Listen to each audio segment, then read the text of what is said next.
안녕하세요. 네, 반갑습니다. 잘 지내셨어요? 자, 이제 우리가 성향을 좀 공부했어요. 기억나시죠? 여기 화면에도 나타나는 이 성향들 한번 볼게요. 우리가 지난 시간에 배웠던 성향들, 옥타고노시스 이론과 옥타고노시스 검사를 통해서 도출된 15가지 성향 유형의 이름들이에요. 이 15가지 성향 이름 들으시면 어떤 스타일이겠구나 짐작이 쉽게 되시죠? 네, 그래서 그 성향이 가리키는, 그 성향이 나타내는 가장 유력한 특징을 딱 집어서 성향 이름으로 명명하였습니다. 그래서 여러분들이 성향 유형의 이름만 듣고도 이 성향 유형은 어떤 스타일이구나 짐작하실 수 있도록 그렇게 명명하였지요. 자, 그래서 우리 15가지 성향에 대해서 하나씩 알아보고 있는데, 지난 시간에는 어떤 재능, 역량 이런 것들이 눈에 쉽게 드러나는 그런 성향들 3가지 기억하시죠? 네, 창조형, 제작형, 운동형을 배웠고요. 그 다음에 복합형이라고 해서 여러 가지 재능이 두루두루 좀 있는 그런 것들을 배웠습니다. 자, 이제는 우리가 이어서 재능들 갖고 있는 또 성향 유형들을 또 공부를 해볼 텐데요. 제가 지금부터 말씀드리려고 하는 이 성향의 유형들은 좀 나는 재능이 없어요. 저는 잘하고 좋아하는 것도 없고요. 저는 잘 모르겠어요 하시는 분들이세요. 사실은 재능이 있는데 저는 재능이 없어요 라고 생각을 하시는 분들을 좀 설명을 드리려고 합니다. 여러분, 재능이 없는 사람은 이 지구상에 단 한 분도 안 계십니다. 다 재능이 있어요. 그걸 다만 찾지 못했거나 의식하지 못할 뿐입니다. 자, 그렇다면 나는 재능이 없어요 라고 하시는 분들 잘 들어보세요. 재능이 있습니다. 그런데 왜 재능이 없다고 생각이 될까요? 자, 이런 성향 때문에 그래요. 무엇이냐? 규범형. 말 그대로 규범이라는 성향을 강하게 갖고 있는데, 규범이라는 거는 어떤 규칙, 법칙, 매뉴얼, 우리가 생활상에서 정한 어떤 이런 규범들이 있죠. 그것을 굉장히 중시하시고 이런 것들에 대한 가치를 많이 부여하고 계시는 분들입니다. 그렇기 때문에 성실하시고 신뢰를 받을 수 있는 그런 성향이에요. 이것도 재능입니다. 그런데 이건 재능이 아니라고 생각하시는 거예요. 무슨 말이냐? 규범이니까 규칙적으로, 안정적으로 뭔가 일을 추진하고 계획하고 착착 꾸준하게 반복되는 일도 실증내지 않고 하고 이런 일인데, 이런 성향인데 이것을 재능이 아니라고 생각을 하시는데, 이런 것도 재능이에요. 우리 앞서서 공부하였던 복합형은 규범형하고 좀 반대지요. 복합형은 계속 변화를 해야 되고 바꿔야 되고 실증도 잘 내고. 참고로 제가 복합형입니다, 여러분. 네, 눈빛이 달라지셨어요. 저런 변덕쟁이 하는 눈빛으로. 네. 그렇지만 이 규범형은 그 반대되는 규칙적이고 성실한, 이것도 재능입니다. 그런 성향을 갖고 계세요. 자, 그럼 규범형은 우리가 이제 주변에서 볼 때 어떤 특징들을 좀 나타내는지 제가 사례를 통해서 한번 설명을 드릴게요. 제가 이제부터 설명드리는 모든 성향 유형들은 제가 실제로 진로 설계를 하면서 맞닥뜨렸던 사례들을 중심으로 설명을 드려서 여러분이 쉽게 이해할 수 있도록 도와드리려고 합니다. 자, 이 경우에도 어떤 사례가 있었냐면요. 중학교 2학년 남학생 사례인데요. 여러분, 그 전에 제가 퀴즈 하나를 낼게요. 운전하시는 분들 계실 텐데요. 우리가 운전을 하다 보면은 이렇게 사거리를 지날 때 빨간불, 또 파란불, 초록불이죠. 그리고 주황색, 노란불이 이렇게 있으면, 자, 운전하러 가는데 사거리를 이제 직진을 하고 있습니다. 근데 주황색 불이 딱 켜졌어요. 자, 이거 무슨 뜻일까요, 여러분? 주황색 불 켜졌을 때? 빨리 가라. 여러분들은 와, 놀라워요. 저하고 아주 잘 통하시는군요. 네. 이런 의외의 대답이 나와서 제가 잠깐 당황했어요. 네, 주황색 불이, 노란색 불이 깜빡깜빡 한다는 거는 빨간 불 켜지기 전에 냅다 달리세요, 이런 뜻이죠. 자, 그런데 이제 아니죠. 네, 속도를 줄이시고 정지할 준비를 해야 되는 거죠. 그런데 우리가 아까 지금 우스갯소리로 말했듯이 슉 지나가시는 경우들이 있어요. 그때 이 중학교 2학년 남학생, 어머니하고 같이 차를 타고 가다가 어머니가 운전하시다가 어머, 빨리 밟아야지, 빨리 가야지, 이번에 신호에 걸리면 늦어 하면서 확 지나가셨어요. 그랬더니 우리 중학교 2학년 남학생이 엄마를 탁 쳐다보면서 세상 비웃는 표정을 그렇게 지었다는 거예요. 그래서 이 어머니 너무 상처받은 거예요. 그런데 왜 그랬냐면 이 학생은 규범형이었어요. 교통법규, 그러니까 법칙이죠. 세상과 사회가 약속한 어떤 규칙, 이런 것들을 준수하는 것을 당연히 여기고 이것을 어기는 사람을 좀 이렇게 뭐랄까요, 어머니라 할지라도 존경할 수 없다라고 좀 생각을 하고 좀 심하면 무시하는 경향도 있습니다. 그렇기 때문에 규범형 자녀를 두신 부모님이나 규범형 배우자를 두신 분들 또는 여자친구, 남자친구 두신 분들은 좀 솔선수범은 못 되더라도 생활하실 때 약속 잘 지키셔야 되고요. 사회적인 법규, 규범 이런 걸 잘 지켜주셔야 돼요. 이분들은 그런 것을 보면서 이 사람이 신뢰할 만하구나, 이 사람 내가 존경할 만하구나, 이런 걸 좀 판단하십니다. 또 한 예로 초등학교 6학년 남학생의 또 사례인데요.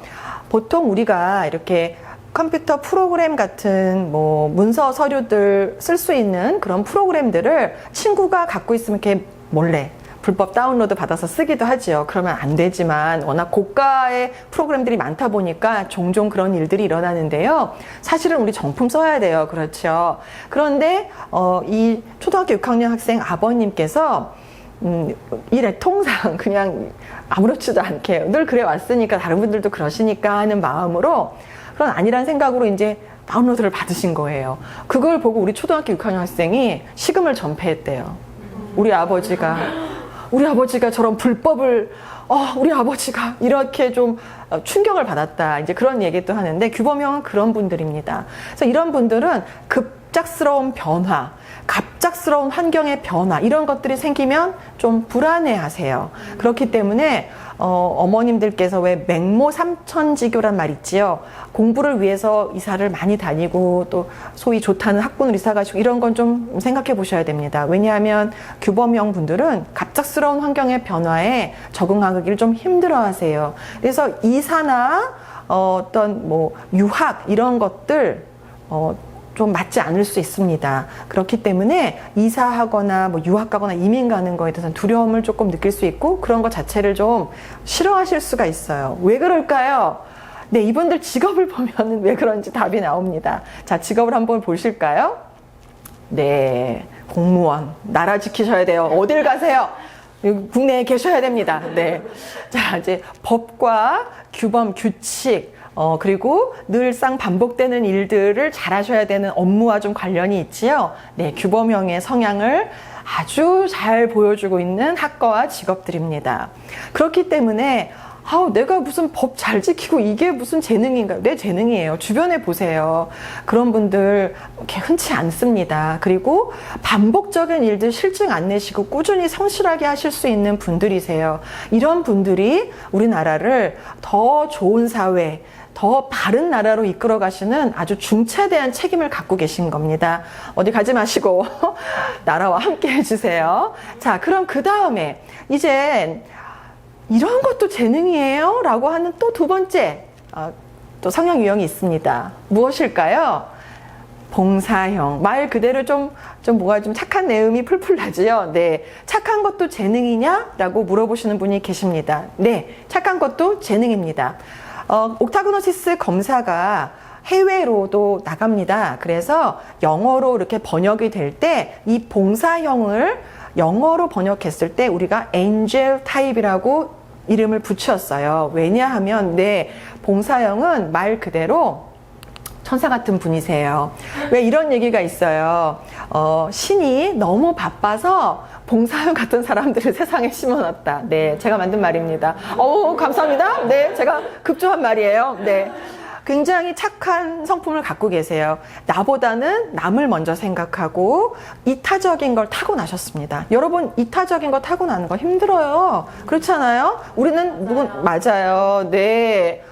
굉장히 공감해 주시는데 다 사람은 좀 이기적인 면이 있습니다. 그런데 봉사형 분들은 이 사람을 좀 더 먼저 다른 사람을 좀 불편한 데는 없을까? 내가 이렇게 하면 저 사람이 좀 도움이 될까? 이런 생각을 많이 하십니다. 그래서 서비스 쪽에 이제 좀 직업을 좀 발휘하시면서 사실 때 예를 들면 호텔리어라든가 승무원 이런 쪽에서도 좀 능력을 발휘하시는데요. 왜 그러냐 하면은 호텔에서 근무하시는 분들 너무 이기적인 분들이시라면 나밖에 모르는 분이시라면 고객의 입장을 생각하기가 어렵겠죠. 그러면 고객이 편안한 서비스를 받기도 또 그런 걸 제공하기도 어려울 거예요. 그래서 봉사형 분들은 다른 사람의 마음을 좀 먼저 헤아리실 수 있는 그런 성향을 좀 갖고 계십니다. 이런 경우가 있었어요. 저한테 진로 설계 받으러 오신 고등학교 2학년 남학생이 계셨는데요. 키도 크고 등치도 있고 정말 누가 봐도 아주 듬직한 남학생이었는데 그래서 어머님께서 굉장히 자랑스러워 하시고 이렇게 같이 다니면 왜 엄마들 그렇잖아요. 아들이 좀 이렇게 든든하면 뿌듯함도 있는데 이 어머니는 그렇지가 않으셨어요.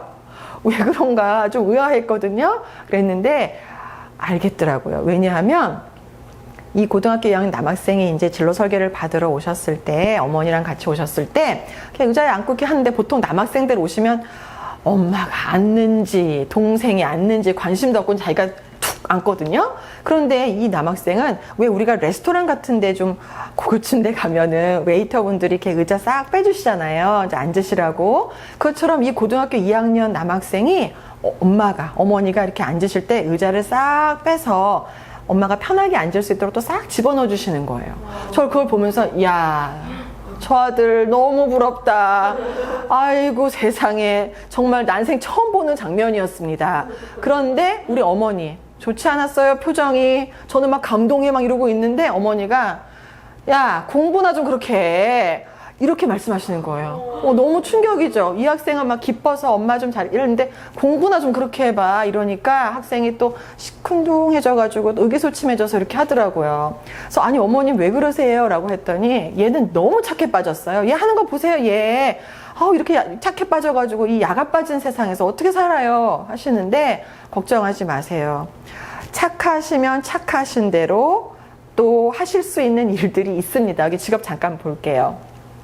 보세요. 착해야지 할 수 있는 일들처럼 보이지 않으세요? 왜냐하면은, 네, 승무원, 호텔리어, 가이드나 아니면 특수교육 교사. 교사라고 하면은 봉사형 이렇게 활동하실 수 있는데요. 교사도 교과 교사가 있고 특수학교, 특수교육 교사 따로 있습니다. 특수교육 교사는 교육학적인 면도 물론 갖고 계셔야 되겠지만 봉사형이 좀 있으셔야 돼요. 좀 활동이 어렵고 불편한 우리 친구들을 좀 도와주려면은 가르침이라는 그런 어떤 지식 전달만 갖고는 부족합니다. 먼저 이 친구들이 불편한 거를 본인처럼 이렇게 마음을 가지고 어떻게 하면 좀 더 편안하게 도와줄 수 있을까 이런 마음이 먼저 생겨야 되거든요. 그렇기 때문에 착한 것도 재능이고요. 그리고 이런 것들을 활용해서 직업으로도 해서 어머님이 아까 그 사례 어머님은 돈은 어떻게 벌고 세상은 어떻게 괜찮습니다. 착해서 돈도 잘 벌 수 있고 착하다고 해서 못 살지도 않습니다. 어머님들 사실은 걱정은 되실 거예요. 너무 착하면 이 험한 세상에서 속고만 살고 손해보면 어떡하나. 그런데요, 저도 좀 외람된 말씀이지만 이렇게 살아오면서 보니까 착한 끝은 있더라고요. 왜 어른들이 그런 말씀 하시잖아요. 착한 끝은 있다. 네, 돌아오는 게 있더라고요.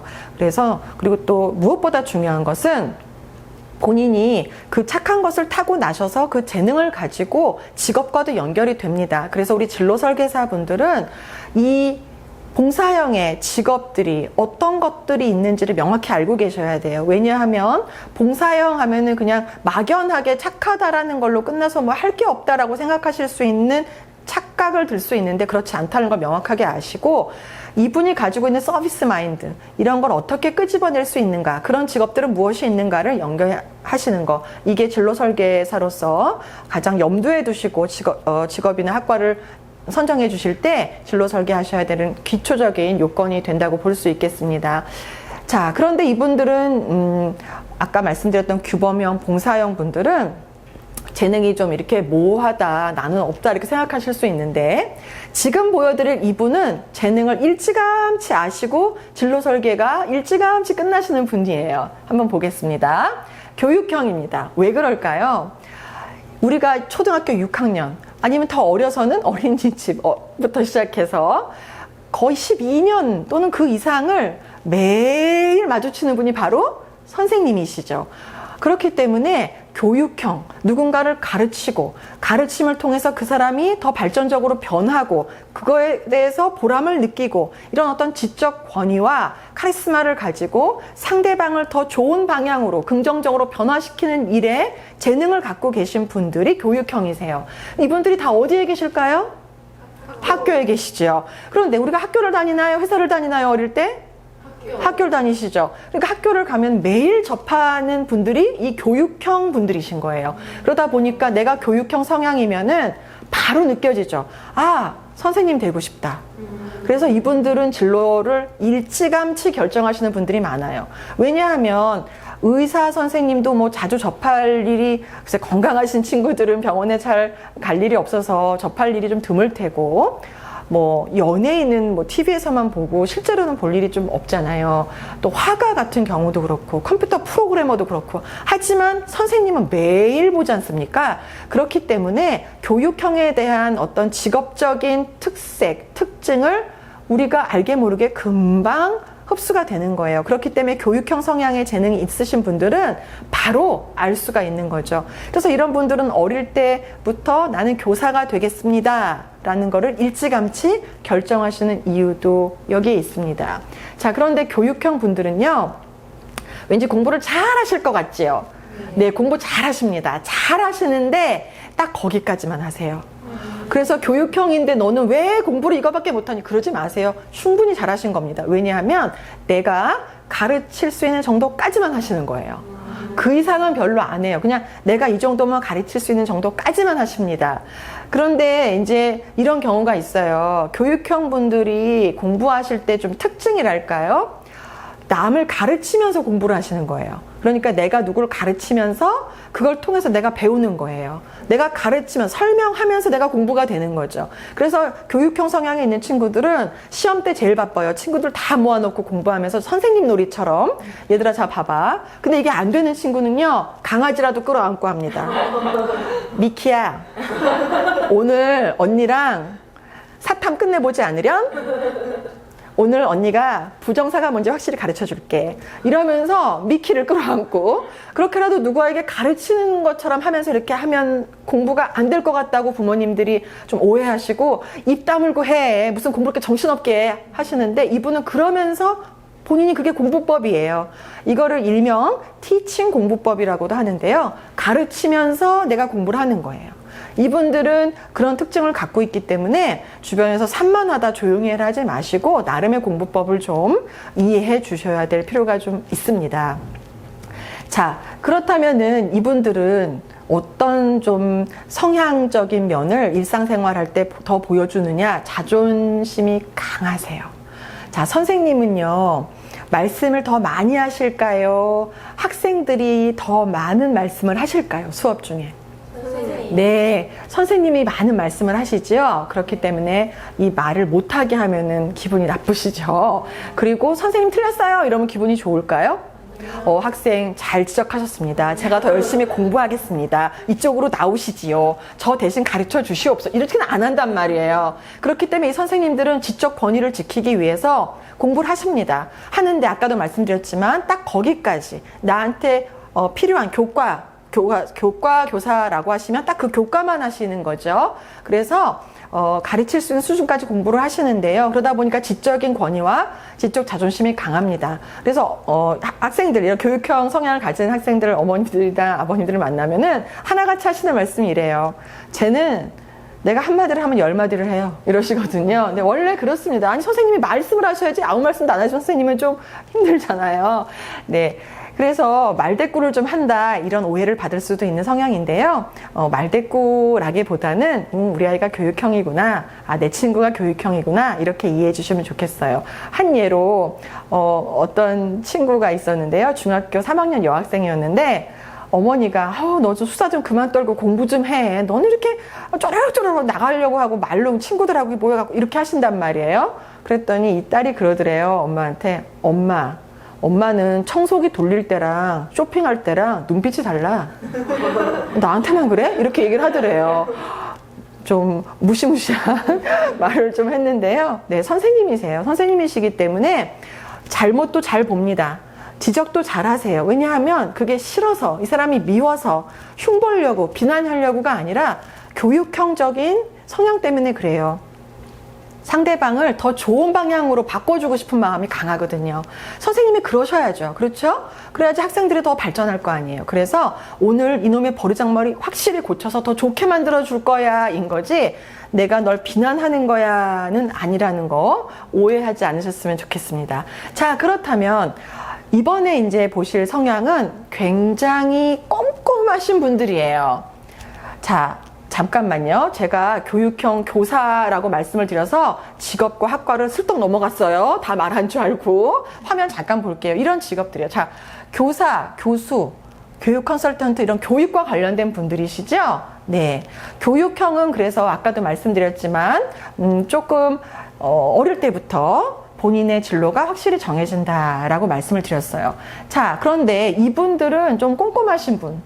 제가 말씀드렸던 분석형입니다. 말 그대로 분석, 왠지 꼼꼼할 것 같지요? 네. 분석형은 우리가 영어 검사로 영어로 번역해서 검사를 이렇게 출시해서 해외로 나갈 때 브레인 타입이라고 할 정도로 머리를 굉장히 많이 쓰시는 분들이에요.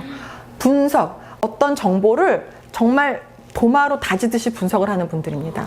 그러니까 완벽주의 성향이 좀 있어요. 다 꼼꼼하게 하나하나 다 봅니다. 약간 피곤해요. 그래서 이분들 앞에서 왠지 실수하면 안 될 것 같고, 완벽주의 성향이 있어요. 그렇기 때문에 약간 부정적인 면도 있습니다. 무슨 말씀이냐면, 좀 다른 성향의 분들, 우리 기억나실지 모르겠지만 운동형, 낙천적이고 단순하신 분들은 뭐 괜찮네, 좋네, 막 좋아 이렇게 할 수 있는데, 분석형 분들은 좋다 하다가도 남들이 보지 못하는 단점을 딱 봅니다.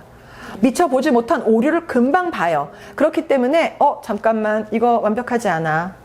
그렇기 때문에 주변에서는 그냥 좀 대충 넘어가지 이러는데, 이분들은 대충 넘어가는 게 없어요.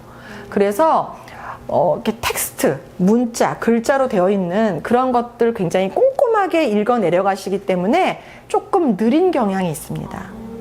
근데 이분들이 느리신 분들은 아니에요. 행동이 좀 느릴 뿐이지 머리 돌아가는 속도는 굉장히 빠르신데 좀 행동은 느려요. 왜냐하면 다 짚고 넘어가기 때문에. 어느 정도냐면요, 이분이 꼼꼼한 거는요, 우리가 돌다리도 두들겨 보면서 건너간다고 하잖아요. 이분은 돌다리를 부셔. 정말 돌이 맞나? 보시는 거예요. 이 돌은 무슨 구조로 되어 있을까? 굉장히 꼼꼼하신 분들이죠. 그래서 큰 그림을 좀 못 본다, 이런 단점이 있을 수도 있는데요. 이분들 이렇게 꼼꼼하시고 하나하나 다 재서 분석하고 논리적으로 따져보고 하는 분들이 피곤하게 느껴지긴 하지만, 이런 일이 정말 잘 맞는 직업과 학과가 있습니다.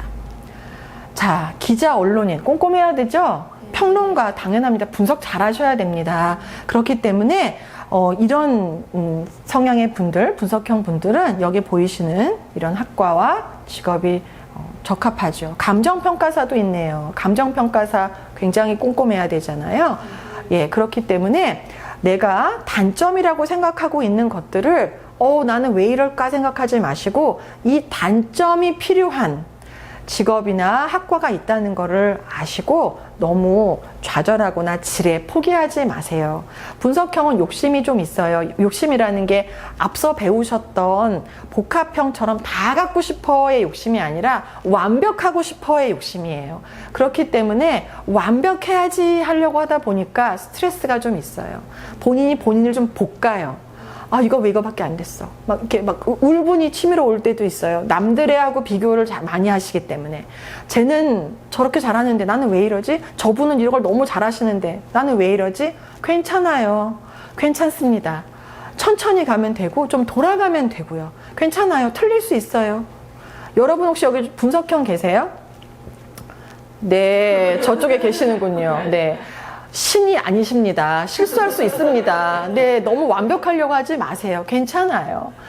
그러면서 좀 넓게 보시고, 내 단점이 단점이 아니라 이렇게 강점을 살릴 수 있는 계열이 있구나 생각하시고 좀 긍정적으로 보셨으면 좋겠습니다. 자, 이번에 소개해 드릴 성향 유형은요, 좀 깍쟁이 같아요. 자, 한번 보실게요. 실용형, 말 그대로 실용적인 분들입니다. 효율을 굉장히 중요하게 따져요. 그래서 이분들은 인생을 살아가실 때 지표가 딱 하나예요. 필요하다, 필요하지 않다. 지표 두 번째, 나한테 유익한가, 유익하지 않은가. 자, 지표 세 번째, 돈이 되냐, 안 되냐. 굉장히 실리적입니다. 그래서 좀 냉정하고 깍쟁이 같은 소리도 많이 들어요. 저희 예전에 우리 그 직원분 중에 한 분이 실용형이 엄청 높으신, 정말 주성향이 실용형인 분이 계셨는데요. 그분이 말씀하시는 사랑에 대한 철학을 듣고, 아, 실용형이 맞습니다. 네, 당신 실용형이 맞습니다. 해드린 적이 있는데, 그분이 말씀하시는 사랑의 정의는 내가 이분을 손해보지 않게 하는 거, 이게 사랑이랍니다. 여러분 너무 어려웠죠, 말이? 자, 되게 어려운, 다시 말씀드릴게요. 내가 널 사랑해, 제가 당신을 사랑합니다, 이 말은 내가 너 손해보지 않게 해줄게, 이게 사랑이래요. 내가 너 나랑 사귀면 내가 너 손해보지 않게 해줄게.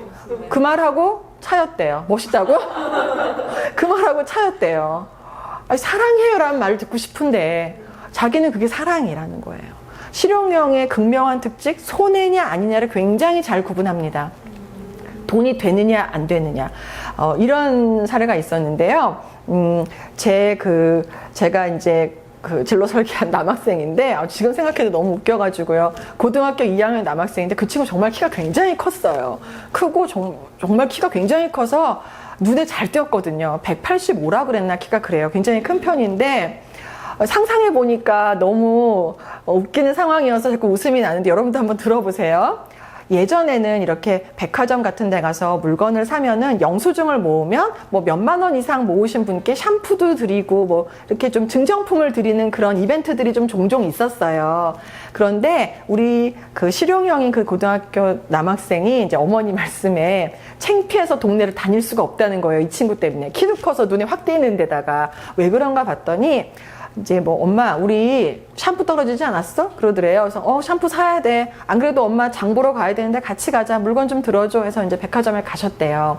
근데 이 친구가 계산대 앞에서, 여기 계산대 1번부터 뭐 10몇 번까지 계산대가 있잖아요. 8번까지 있든가. 그럼 그 계산대마다 다 다니는 거예요, 이 친구가. 저기 뭐 하나 봤더니, 저기 아주머니 영수증 버리세요? 아, 저 주세요. 감사합니다. 아, 아주머니 영수증 저 주세요. 감사합니다. 아, 영수증, 네, 감사합니다. 영수증 다 모아서 엄마 가자. 샴푸 사지 마. 이러면서 올라가더래요. 그래서 샴푸 세트를 받아오는 거야. 아니, 여학생이나 남학생이나 성차별하는 건 아닌데요. 일단은 우리 보통 이렇게 엄마랑 쇼핑 가면 엄마 샴푸 하는 건 좀 딸들이 좀 이렇게 살갑게 할 수 있잖아요. 그런데 이 친구는 아들인데도 참 엄마의 살림을 위해서 이렇게 신경 써주시고, 네. 그런데 어머니는 그게 싫으셨대요. 왜 싫으세요? 했더니 어린애가 벌써부터 돈을 밝힌다. 그런데 여학생인 실용형 분들도 그래요. 이게 여자다 남자다의 문제가 아닙니다. 성향의 문제예요. 어떤 분들이냐, 어떤 성향이냐에 따라 다른 거지, 여자니까 남자니까 이런 편견은 이제 버리셔야 돼요. 여자, 남자의 문제가 아니라 어떤 사람인가의 문제입니다. 어떤 성향인가의 문제예요.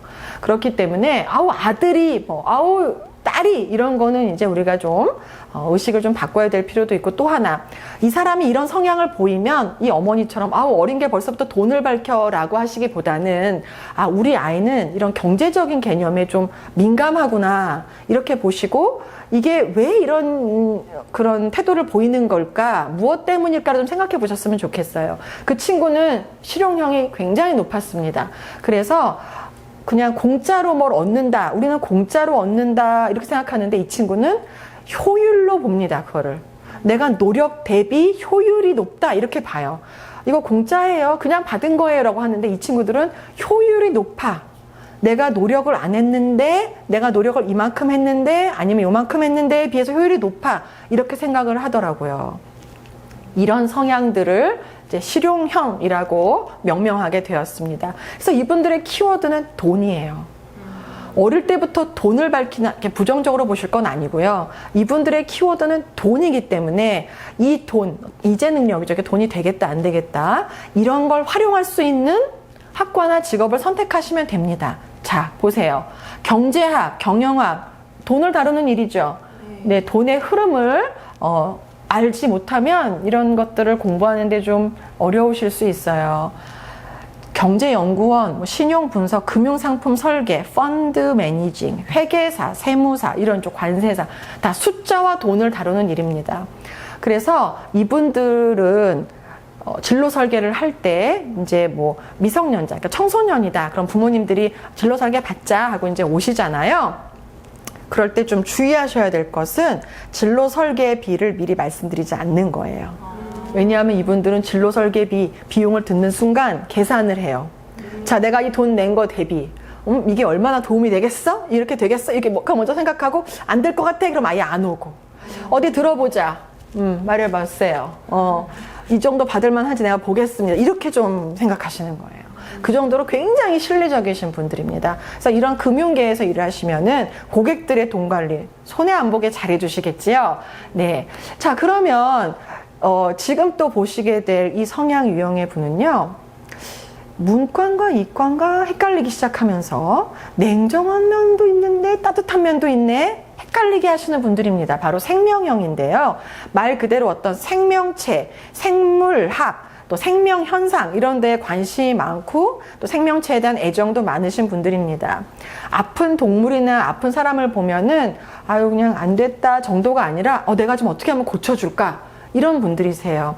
한 예로 어떤 성인분이셨어요. 성인이라고 하기에도 좀 우리가 생각할 땐 성인 한 20대 생각하겠지만 이분은 50 후반분이셨거든요. 근데 댁에서 키우고 있는 고양이가 이제 새끼를 낳았는데 그 낳자마자 딱 나온 새끼 굉장히 조그맣잖아요. 정말 핏덩어리잖아요. 근데 숨을 잘 못 쉬더래요. 그래서 탯줄을 끊고 본인이 이빨로 끊고 인공호흡을 해서 살려내셨다는 거예요. 이 어머니 생명형이셨어요. 그래서 지금 어떤 일을 하시냐면은 이제 우리나라는 강아지들의 좀 반려견으로 보편화가 됐는데 반려묘에 대한 인식이 약해서 그 반려묘 인식을 좀 보급하시려고 애쓰는 일을 본인이 자발적으로 하고 계시는 분이기도 한데요. 여하튼 그런 특징을 갖고 계십니다. 생명형 아까 제가 따뜻한 면도 있고 차가운 면도 있다고 말씀을 드렸는데 왜 그럴까요? 왜 그럴까요? 왜 차갑고 따뜻하고 이럴까요? 자, 우리가 병원에 갔어요. 병원에 갔는데 의사 선생님이 너는 너무 아파. 응급실에 갔다고 해봅시다. 너무 아파서 막 선생님 배가 너무 아파요. 너무 아파요 하는데 그거 원래 아파요. 너무 하지 않아요? 아니 정말 죽을 것 같이 아파요. 죽진 않아요. 진짜 여기서부터 올라오죠. 네. 그러시면 안 되죠. 얼마나 아프면 그러겠어요. 조금만 참으세요. 네, 이제 진통제 놔드렸으니까 조금만 참으세요. 이게 좀 원래 아픕니다. 금방 조금만 이렇게 좀 하셔야 되잖아요. 그렇기 때문에 따뜻함과 냉정함을 같이 갖고 있어야 된다. 이 냉정함이란 냉철함은 아파요 이게 아니라 간혹 마취를 하면 더 위험한 상황이 있을 수 있어요. 급박한 상황에서 이 환부를 도려내야 되는데 마취를 하면 더 안 좋을 수 있는 상황이 종종 있다고 들었습니다. 자, 그럴 때 마취 안 하면 아플 텐데 못하겠어 이러면 안 되죠. 그래도 도려내야 됩니다. 왜냐하면 이분을 살려야 되잖아요. 그럴 땐 냉정해야 됩니다. 많이 아프겠다 이러면 안 돼요. 또 어떤 경우는 이제 좀 많이 메스를 길게 대야 되는 경우도 있지요. 환부가 길 경우 흉지겠다. 어떻게 이만큼만 찢어요. 이렇게는 안 하시죠. 그렇기 때문에 냉철함과 따뜻함을 동시에 갖고 계셔야 돼요. 자, 그런데 이 생명형을 결정짓는 키워드가 있습니다. 이 방송 중에 조금 좀 말씀드리기 좀 어려운 용어들이 있는데 혹시 식사 중에 계시는 분은 잠깐 스탑하시고 식사 다 하시고 들으세요. 자, 왜냐하면은 생명형은요, 아까도 말씀드렸지만 생명체에 관심이 많고 애정도 많고 특히 아픈 생명체에 더 관심이 많으면서 본인이 직접 고쳐주고 싶고 어떻게 하면 이 아픈 생명체가 낫게 할까에 그런 마음도 물론 있지만 재능도 갖고 계신 분들이에요. 그런데 이게 그냥 재능인지 아니면 나의 기호 정도로 끝나는지를 구분하는 두 가지의 키워드가 있습니다. 하나는 똥이고요. 하나는 피예요. 자, 이렇게 제가 똥, 피 했는데 어떤 분 고스톱 생각하시는 분들도 있는데 아닙니다. 네. 왜냐하면은 수의사가 되고 싶은 친구가 있었어요. 정말 수의사가 되겠다고 수의학 책도 보고 막 이랬대요. 그런데 강아지 똥은 어머니가 치우신대요.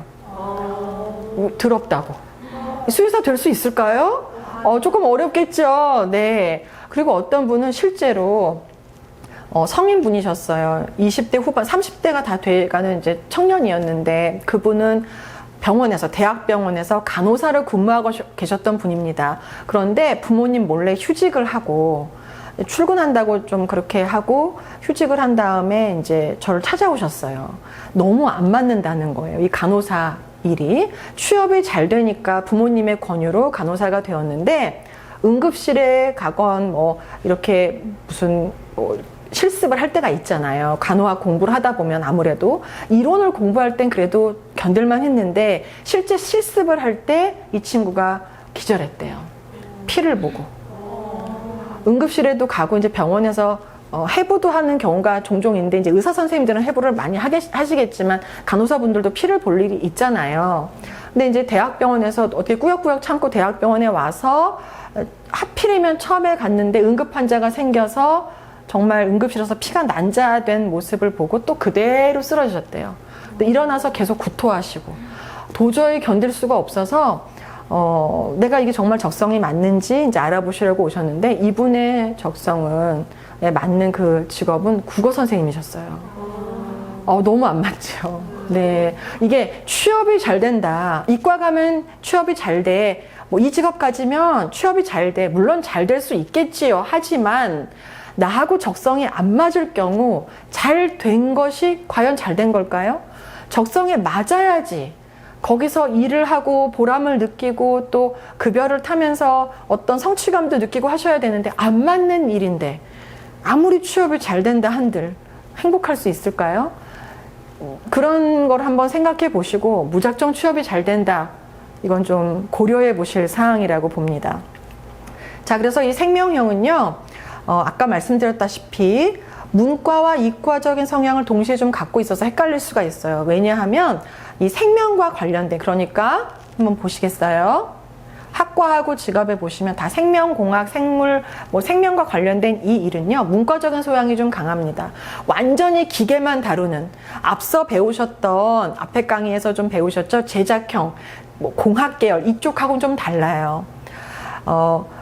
인문학적인 소양이 좀 더 강한 성격의 학과들입니다. 그렇기 때문에 수학만 잘하는 문과생이라고 좀 착각할 수가 있는 성향이에요. 그래서 이 부분은 좀 진로 설계할 때 유심히 보셔야 됩니다. 성향상의 특징을 좀 더 고려해 보셔야 되는 성향입니다. 자, 뭐 반려동물 관련한 전문가들, 반려미용사들도 좀 많으시죠? 디자이너분들, 헤어 디자이너만 계시는 게 아니라 우리 반려동물들도 예쁘고, 근데 사실 이 반려동물들 예쁘게 이것도 있지만 그렇게 관리해줘야 건강하대요. 털도 좀 자주 바꿔주고 이렇게 해야지 이 반려동물이 더 건강해질 수 있다고 합니다. 그렇기 때문에 생명형 분들에게 좀 적합한 직업이라고 볼 수가 있는 거죠. 자, 다음에는요, 이분들도 이게 정말 재능일까요? 라고 헷갈릴 수가 있는데 굉장히 좀 유쾌한 재능이에요. 자, 소통형입니다. 커뮤니케이션 능력이에요. 소통, 말 그대로 커뮤니케이션을 잘 하실 수 있는 건데요. 이분들의 재능은 입에 있어요. 그래서 이분들은 학교 생활 잘 하십니다. 직장 생활도 잘 하세요. 왜 그럴까요? 말을 잘해서. 예, 말을 잘해서인데 선생님하고 말을 잘해서일까요? 친구들하고 수다 떨려 학교 가요. 쉬는 시간만 되라, 빨리 끝나라, 이러고 계시는 거예요. 쉬는 시간 땅 되면 펄떡 일어나서 옆반 가고, 뒷반 가고, 막 그렇습니다. 그래서 친구들하고 막 노는 거예요. 그런데 공부도 적당히 하십니다. 혼나지 않을 만큼만. 적당히 하세요. 그렇게 못하지도 않고, 그렇게 뭐 잘하지도 않으면서 그냥 적당히 하십니다. 야단 맞지 않을 수준으로만 살짝만 하세요. 그래서 이분들은 공부를 그렇게 썩 좋아하지는 않으시지만 그래도 하시는 편입니다. 그리고 사람들하고 금방 친해져요. 우리가 2급 1강 때 텐션 풀기에 대해서 잠깐 배우셨는데요. 이 텐션 풀기는 피설계자와 우리 진로 설계사들 간에 생길 수 있는, 처음 만난 사이니까 묘한 긴장감이 좀 있을 수 있어요. 아무래도 처음 대면하니까요. 그 긴장감을 풀어주는 것을 이제 텐션 풀기라고 우리는 말을 하는데요. 흔히들 라포라고 알려진 그 텐션을 푸는 건 라포를 형성한다 하는데 우리는 텐션 풀기라고 말을 하지요. 자, 그 텐션을 풀기를 하는데 이 소통용 분들은 이미 다 풀고 들어오세요. 이미 다 풀었어. 오자마자 뭐 얘기가 저하고 한 10년 만난 사람처럼 막 얘기를 하는 거예요. 이 어머니는 그냥 멀거니 보고 계시고 친구 막 떠드는 거야. 어머 근데 선생님 그 귀걸이 너무 잘 어울리신다. 이렇게 좀 해보세요. 그래서 저도 모르게 이거 이렇게 했다니까요. 굉장히 낯선 사람을 긴장을 다 풀어버려요. 주의하셔야 돼요. 여기에 휘말리시면 안 돼요. 유쾌하게 그냥 웃고 떠들다 진로 설계가 끝날 수가 있어요. 이렇게 끌려다니시면 안 됩니다. 중심을 좀 쫙 잡아주셔야 돼요. 소통형 분들은 그렇게 분위기를 굉장히 유쾌하게 만드시는 능력이 있어요.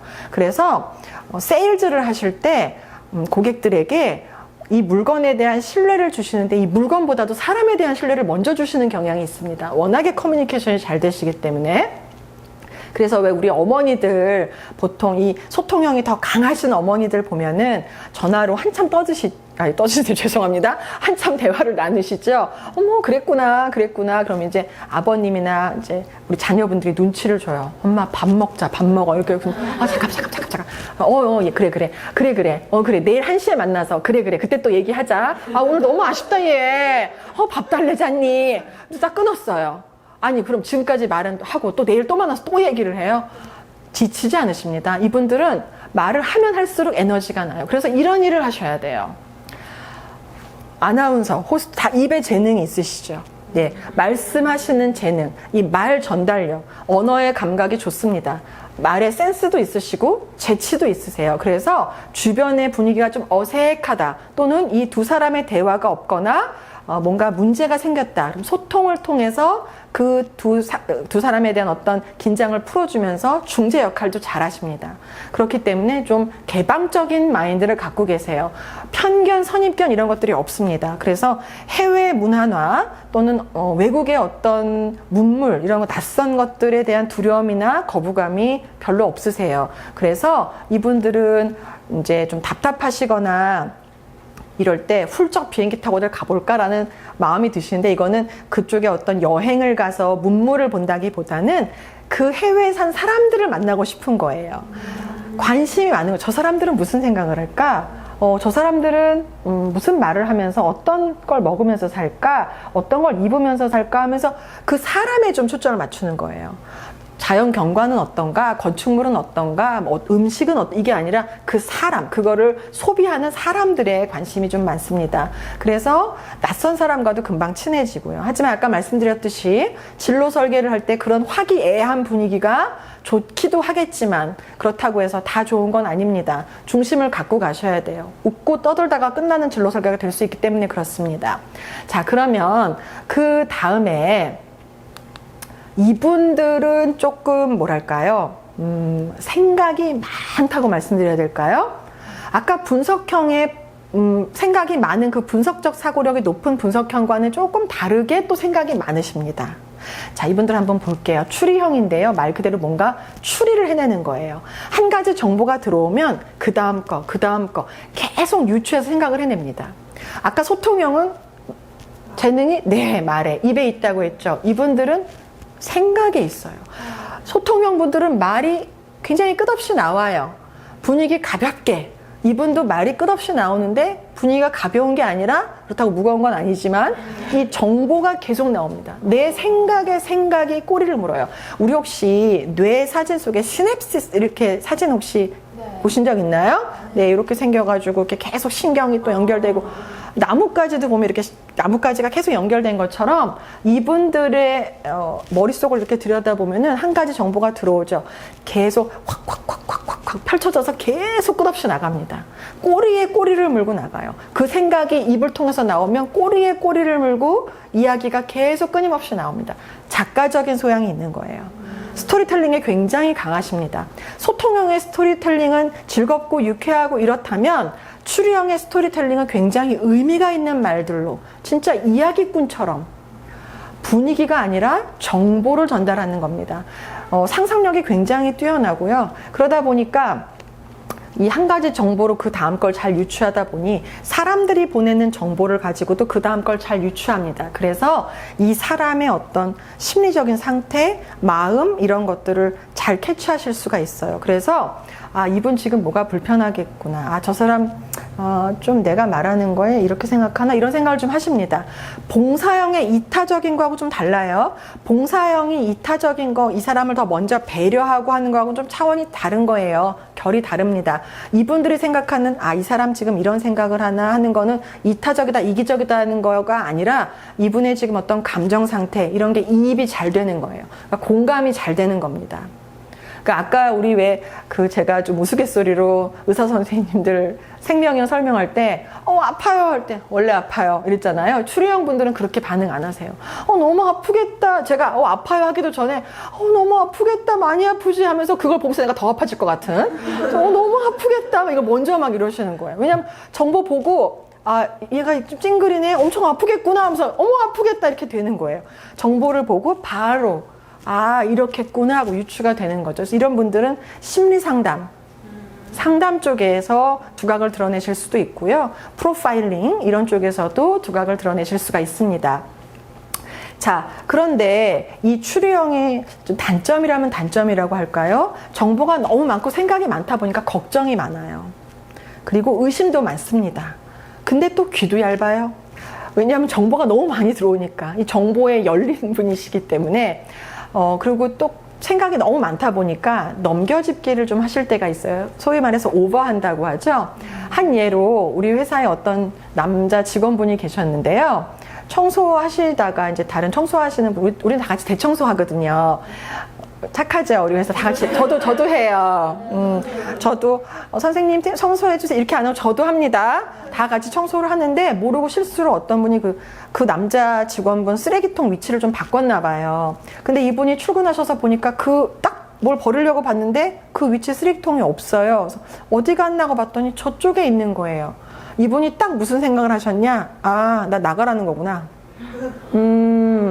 사표 쓰라는 거네? 이렇게 생각을 하신 거예요. 쓰레기통 여기 있던 걸 치웠어? 이렇게 생각을 하신 거예요. 또 어떤 여직원분이 계셨는데 그분은 추리형이 더 높으셨어요. 아까 남자 직원분보다. 하루는 제가 이제 안녕하세요 하고 이제 인사하고 제 방으로 들어왔는데 퇴근할 때쯤 돼서 제 방을 노크를 하시더니 드릴 말씀이 있는데요, 교수님 하고 오신 거예요. 왠지 드릴 말씀이 있는데요 하면 약간 불안해지잖아요. 내가 뭘 잘못했나 이렇게 생각이 들잖아요. 근데 이분이 오셔서 저기 교수님 저한테 기분 나쁜 거 있으세요? 그러는 거예요. 제가 아니 왜요? 그랬더니 우리가 이제 우리 회사가 이렇게 들어오면 입구에 이렇게 데스크가 있고 제가 그걸 지나서 제 방으로 가는데요. 이렇게 말씀하시더라고요. 평상시에 교수님 저 똑바로 보시고 안녕하세요 선생님 하고선 가셨는데 오늘은 이렇게 삐딱하게 보시고 안녕하세요 하고 가셨어요. 네, 저는 항상 이제 배꼽 인사를 드리겠습니다. 안녕하십니까? 그렇게 오해를 좀 하시는 거예요. 그러니까 정보를 오면 그 정보가 그 자리에 그대로 있는 것이 아니라 계속 증폭해서 생각을 낳는 거예요. 그러다 보면 원래 그 팩트하고 조금 동떨어지는 것까지 갈 수가 있어요. 왜냐하면 이분들의 상상력은 굉장히 탁월하십니다. 그렇기 때문에 이런 직업들이 잘 맞으세요. 한 가지 증거를 가지고 법의학, 범죄심리학 이런 쪽에서 이 증거 하나를 가지고 추론 이런 거를 이렇게 끌어내시는 거죠. 이해가 되시죠? 네, 그래서 이런 직업이나 이런 학과를 잘 유념해 보시면 좋겠습니다. 자, 문서 감정 같은 경우도 마찬가지예요. 자, 추리형과 분석형을 같이 갖고 계시다면 이 문서 감정에서 굉장히 탁월하시겠지요. 네, 한 사람이 한 가지 성향만 갖고 계시는 건 아닙니다. 2개, 3개, 많게는 4개 성향을 갖고 계시면서 어떤 상황을 만나면 이 성향이 좀 더 두드러지고 또 다른 상황을 만나면 나의 이 성향이 좀 더 두드러지기도 합니다. 그러면서 조화를 이루어 가요. 그래서 저는 이런 성향 없는데요. 아직 그런 상황을 못 만나신 거예요. 그런 상황을 만나면 이 상황에 맞는 나의 그 성향이 드러나게 돼 있습니다. 자, 그러면 이제 여기까지 우리가 살펴본 성향 유형들은요, 재능이 뭘까? 저 재능이 없는 것 같아요 하는 성향 유형들, 규범형, 봉사형 뿐만 아니라 생각이 많은 이제 분석형, 추리형, 또 금세에 이렇게 진로 설계가 금방 딱 진정이 되는 교육형, 또 입에 재능이 있다 그랬죠? 소통, 이렇게 다양한 성향 유형들을 알아봤는데요. 다음으로 이제 우리가 또 공부하게 될, 앞으로 다음 시간에 공부하게 될 성향 유형들은 사회성이 좀 부족한가? 이런 느낌을 주는 성향 유형들입니다. 그리고 또 한 성향 유형은 굉장히 드문, 우리나라에서 그렇게 많지 않게 나타나는 성향 유형이 있어요. 그런 것들을 이제 다음 시간에 한번 또 살펴보도록 하겠습니다. 자, 수고 많으셨고요. 오늘도 즐겁게 또 유익하게 공부 같이 해주셔서 감사드리고요. 다음 시간에 또 뵙겠습니다. 감사합니다.